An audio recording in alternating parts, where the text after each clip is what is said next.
मनुष्य को कैसा जीवन जीना चाहिए। जीवन एक रहस्य। जीवन एक अनोखा सफर है जिसमें हमें नहीं पता कि आगे क्या होने वाला है। यह एक रहस्य बना हुआ है और कई लोग इसे जानते हैं और कुछ नहीं जानते। तो आज हम इस विषय को गहराई के साथ समझते हैं। पुराने जमाने में लोग काफी खुश रहा करते थे। तब आज की जितनी कोई सुख सुविधा भी न थी, न इंटरनेट था, न कोई वॉशिंग मशीन थी, तो क्यों वे लोग इतने खुशी के साथ अपना जीवन व्यापन करते थे? यही सवाल हमारे मन में अक्सर आ जाता है। इसका जवाब है, वे संतुष्ट रहते थे। जितना उनके पास धन रहता था उसी में वे लोग खुश रहते थे। लेकिन आज जमाना बदल गया है। आज तो ऐसा हो गया है, आज इंसान पैसों में ही खुशी खोजता है। पैसा बुरा है ऐसा नहीं है, पैसों का भी हमारे जीवन में बहुत ज्यादा महत्व है। लेकिन कोई भी चीज की एक मात्रा होती है, ठीक उसी तरह से पैसों की भी एक मात्रा या लिमिट होती है। ज्यादा हो तो भी दिक्कत और कम हो तो भी दिक्कत। जीवन में हर एक चीज को बैलेंस के साथ रखना पड़ता है। जीवन जीने के बेहतरीन सुझाव एक, अपने आप से खुश रहे। हम जैसे हैं वैसे ही एकदम परफेक्ट है। हमें अपनी तुलना किसी और से नहीं करनी चाहिए, क्योंकि हम जानते हैं जो इंसान जिस लायक होता है उसे वही मिलता है। अपने आप को इतना बेहतर बनाओ कि किसी से तुलना करने की कोई जरूरत ही न पड़े। इस जीवन में हम जैसा सोचते हैं वैसा ही हो ये जरूरी नहीं।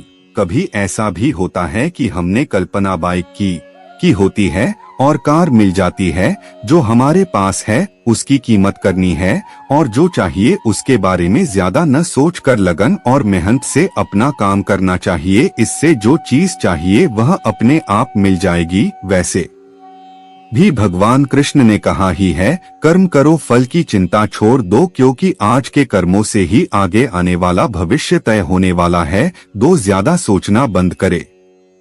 सोच एक ऐसा शब्द है जिससे सब कुछ संभव लगता है और कुछ असंभव। यह जीवन का ऐसा पहलू है जिसको समझना बहुत ज्यादा जरूरी है। कभी ऐसा होता है जिससे हम उसके बारे में बहुत ज्यादा ही सोचने लग जाते हैं। वह बात अच्छी भी हो सकती है और बुरी भी। और कोई इंसान ऐसा भी होता है जो दिन भर सोच में ही डूबा रहता है। जैसा कि मैंने पहले बताया कि जो हमें चाहिए उसे पाने के लिए हमें प्रयास करने चाहिए, न कि उसके बारे में और सोचना चाहिए। इससे जो चाहिए वो तो मिलेगा नहीं, सिर्फ समय व्यर्थ जाएगा और इसका हमारे सेहत पर भी असर होगा। 3, अपनी ऊर्जा का सही जगह इस्तेमाल करें। आज के डिजिटल दुनिया में हम इतने खो गए हैं कि हमें पता ही नहीं कि हमें करना क्या है। हम यह तो अच्छी तरह से जानते हैं कि मनुष्य के लिए आज कोई भी काम न कर सके ऐसा नहीं है। आज इतनी सफलता पाने की संभावनाएं हैं कि हम सोच नहीं सकते। लेकिन जैसा कि मैंने पहले बताया, हमें इस डिजिटल दुनिया में खोना नहीं है, बल्कि इसका सही से इस्तेमाल करना है। अपनी ऊर्जा का सही से इस्तेमाल करना है। जैसे जैसे हम बड़े होते जा रहे हैं वैसे वैसे हम खेलना भूलते जा रहे हैं। जब छोटे थे तब हर कोई खेल कूद में मगन रहते थे। आज के बच्चे और बड़े किसी के पास खेलने का समय ही नहीं बचा। सब मोबाइल और टीवी में व्यस्त है।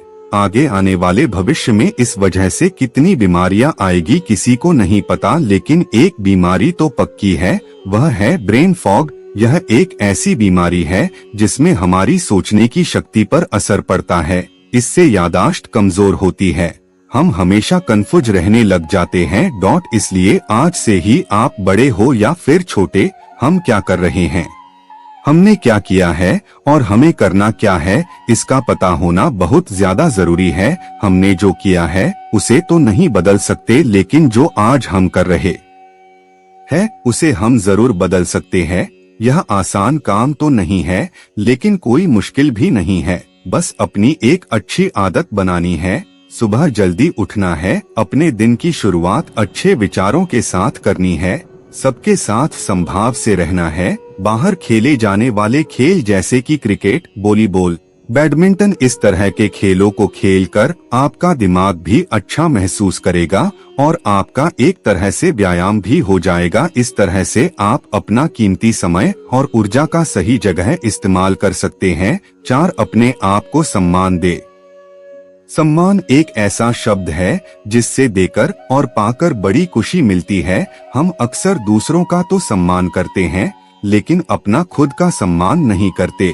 और जो इंसान खुद का आदर नहीं करता, वह दूसरों का क्या करेगा। बहुत से लोग यह सोचते हैं कि खुद को सम्मान कैसे दिया जाए। भगवान ने इंसान को बनाया, यह बात सब जानते हैं, लेकिन बहुत कम लोग यह जानते हैं कि भगवान कहीं और नहीं, हमारे अंदर ही है।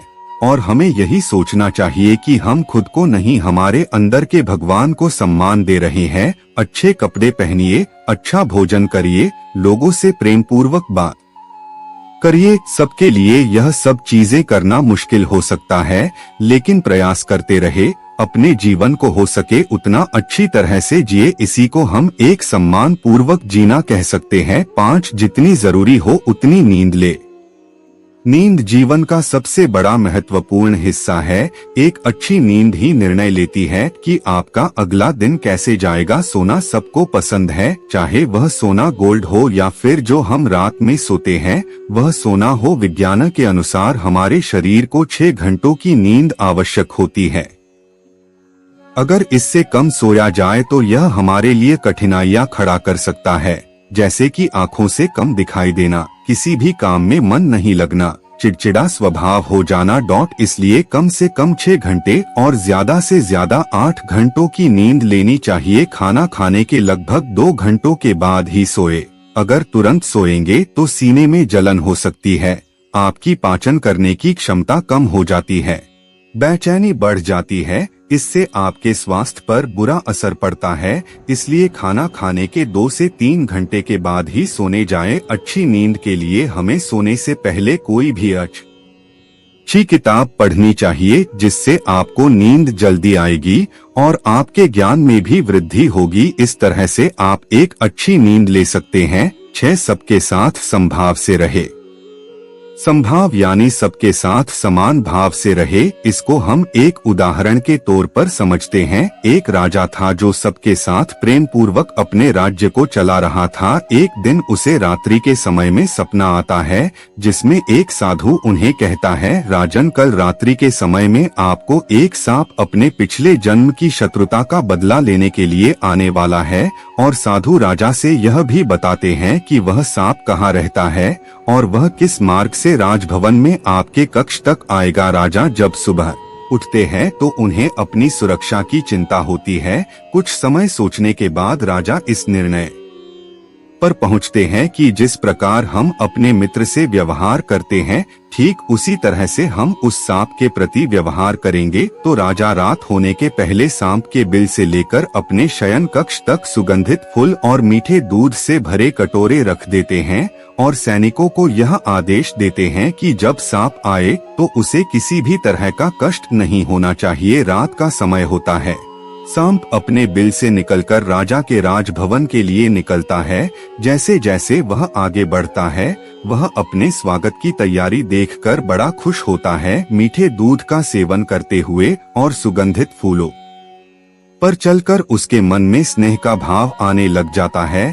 जैसे ही वह राजभवन के द्वार पर पहुंचता है तो उसे द्वारपाल बिना कुछ किए अंदर आने देते हैं, जिसके कारण उसके मन से बदला लेने का भाव पूरी तरह से खत्म हो जाता है। सांप सोचता है कि राजा अपने दुश्मन से इतनी अच्छी तरह से व्यवहार करता हो, वह मित्र से कितना अच्छा व्यवहार करता होगा। सांप जैसे ही राजा के पास पहुंचता है तो वह राजा से कहता है, मैं अपने पिछले जन्म का बदला लेने आया था, लेकिन आपकी आदर सत्कार की भावना ने मेरे मन को बदल दिया है। अब मैं आपका शत्रु नहीं, मित्र बनना चाहता हूँ। सांप राजा को अपना बहुमूल्य मणि भी दे देते हैं। इस तरह एक अच्छा व्यवहार अपने दुश्मनों को मित्र में बदलने के लिए काफी है। इस कहानी के द्वारा आपको समझ में आ ही गया होगा कि हमें अपना व्यवहार किस तरह रखना चाहिए। ऊपर दिए गए सुझाव का पालन करें। 1. अपने आप से खुश रहे। 2. ज्यादा सोचना बंद करे। 3. अपनी ऊर्जा का सही जगह इस्तेमाल करे। 4. अपने आप को सम्मान दे। 5. जितनी जरूरी हो उतनी नींद ले। 6. सबके साथ संभाव से रहे। धन्यवाद।